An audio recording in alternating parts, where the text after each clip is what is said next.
특히나 이제 노후된 건축물을 매수하는 경우에는 매도자가 언제까지 하자담보 책임을 책임져야 할까요? 뭐 6개월? 1년? 3년? 반대로 내가 매도자라고 하면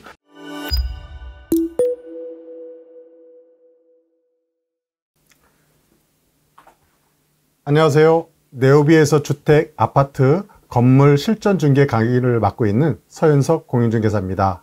이번에는 강의를 진행하면서 많은 분들이 중개 실무에서 궁금해하시는 질문에 대해서 몇 가지를 좀 추려서 답변을 갖는 시간을 갖겠습니다. 꼭 영상 끝까지 확인해 보시고 실무에 작은 도움이 되셨으면 합니다.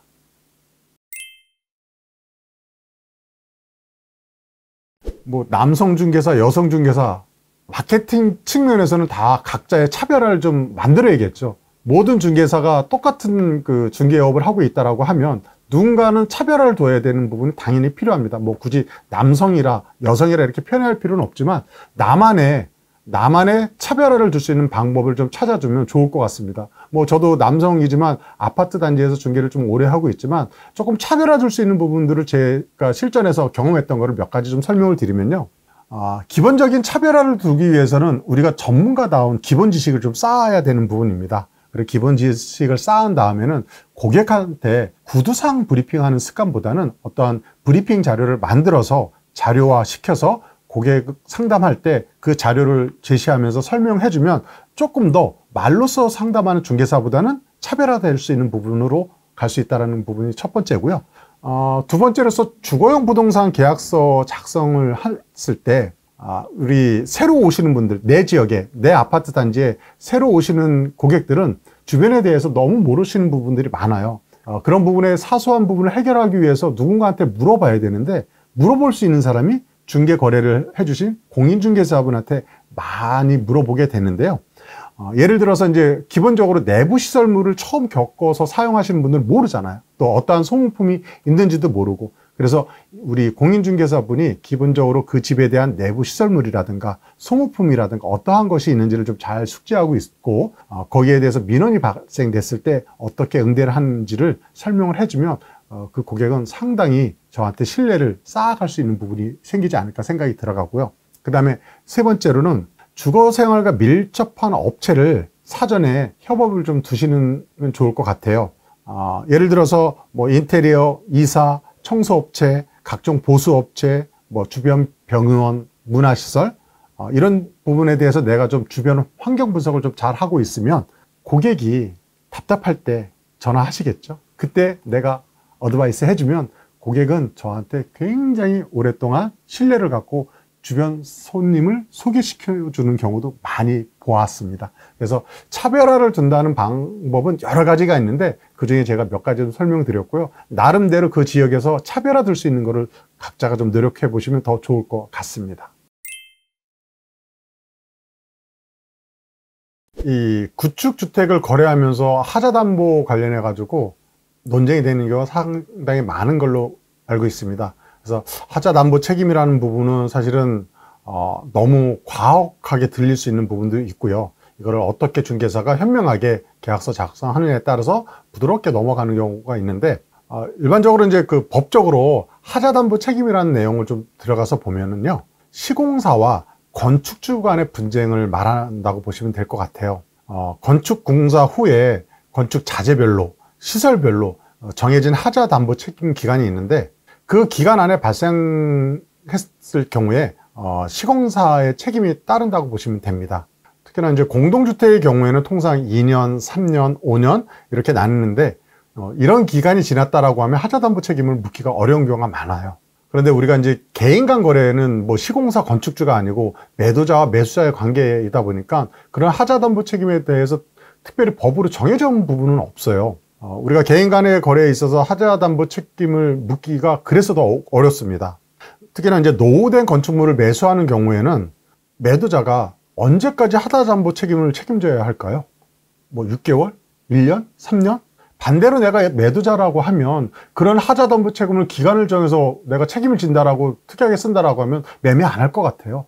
오래된 아파트인데, 오래된 건물인데 이걸 내가 그걸 책임질 수 있는 부분은 없잖아요. 내가 써왔을 때는 여기까지가 하자였었는데 새로운 매수자가 들어가서 사용할 때는 어떻게 사용했는지 모르잖아요.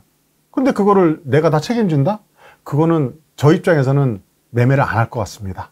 그래서 만약에 매수자가 하자담보 책임이라는 명분으로 요구했을 경우에 이거는 매수자가 증빙을 해야 돼요.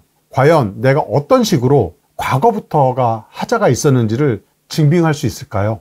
매수자가 그 증빙을 못하면 하자담보 책임을 묻기가 굉장히 어렵습니다. 그래서 우리는 특이하게 하자담보 책임의 범위의 내용 기재보다는 현재 우리가 오래된 건축물을 사고 있잖아요.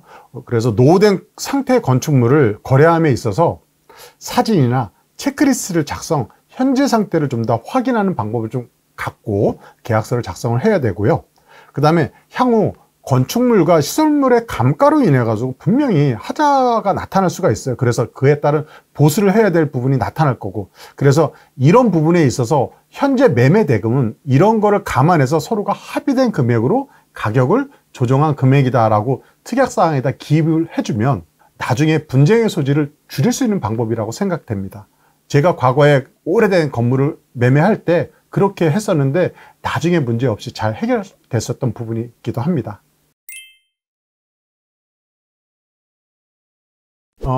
주택임대차보호법 관련해서 중개사고를 예방하려면 어떻게 하나요? 라고 하셨는데요. 이 중개사고 일어나면 안 되죠. 피해가 누구한테 가죠? 당사자뿐만 아니고 공인중개사 본인한테도 갑니다. 그래서 중개사고라고 하면 개업 공인중개사의 부주의로 인해서 나타나는 경우도 있고, 매도자나 임대인이 악용하기 위해서 나타나는 경우도 있어요. 그래서 이 피해는 전적으로 공인중개사라든가 임차인에게 발생될 우려가 크기 때문에 우리 공인중개사는 기본에 충실한 중개를 한다면 예방할 수 있는 부분이 크다고 보여집니다. 몇 가지 좀 나눠서 좀 설명을 하면, 주택임대차보호법의 기본 내용을 좀 숙지하고 계시면 좋을 듯 합니다. 우리가 주택임대차보호법에서 좀 관련된 내용으로만 진행을 해야 되니까, 예를 들어서 임차인의 권리 보호를 위한 대항력 요건이라든가 보증금의 회수를 위한 요건, 임대인의 정보 제시 내용, 계약의 갱신기간, 계약의 해지 요건, 차임의 증감 청구, 보증금의 우선 변제 등 여러 가지 주택임대차보호법에 나와 있는 내용들을 중개사가 좀 숙지를 많이 해야 되는데요. 그 중에서 몇 가지 좀 설명을 더 드리면, 기본 내용 중에 대항력과 보증금의 우선 변제 내용에 대해서 좀 설명을 드릴게요. 알고 계신 분도 계시겠지만, 대항력이라는 거는 주택의 인도와 그 다음에 주민등록, 우리가 전입신고를 말하는 거죠. 이 경우에 효력이 발생되는데 다음날 0시부터 발생되는 거고요. 우선 변제라는 거는 뭐면 어떠한 그 경매로 인해서 낙찰됐을 경우에 후순위 권리자보다 내가 먼저 우선 변제를 받을 수 있는 권리인데요. 이 우선 변제를 받기 위해서는 확정일자가 뒤따라야 합니다. 그래서 우리가 주택의 인도, 주민등록, 그 다음에 확정일자, 이 세 가지를 반드시 우리 임차인한테 설명을 해주고 잔금날 반드시 이행 여부를 체크해 주는 것도 중개 사고가 일어나지 않는 부분 예방할 수 있는 차원이라고 보시면 됩니다.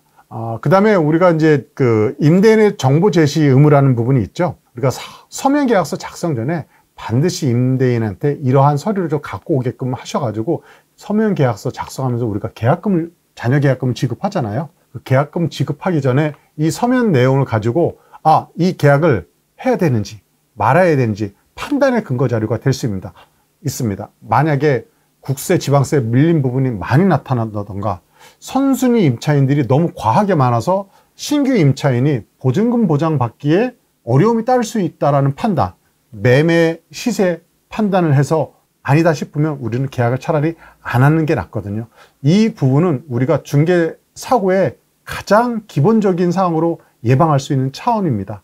중개사는 계약이 완성돼서 잔금 치르고 들어가서 산다라고 해도 임차인이 그 집에서 퇴거할 때까지는 항상 중개 사고에 연루가 됩니다. 그래서 우리는 이 부분에 대해서 가장 중요시 생각해야 될 부분입니다. 그래서 이런 부분에 대해서 좀 더 중개사가 습관화 드리고 계약서 작성 전에 준비해 주시면 좋을 것 같습니다. 네, 여기까지 많은 분들이 궁금해 하신 질문들을 추려서 답변해 보았습니다. 작은 도움이 되셨으면 좋겠습니다. 주택, 아파트, 건물 중개 실무에 있어서 좀 더 구체적으로 알고 싶으신 분은 네오비 교육팀으로 문의 주시고요. 지금까지 시청해 주셔서 감사합니다.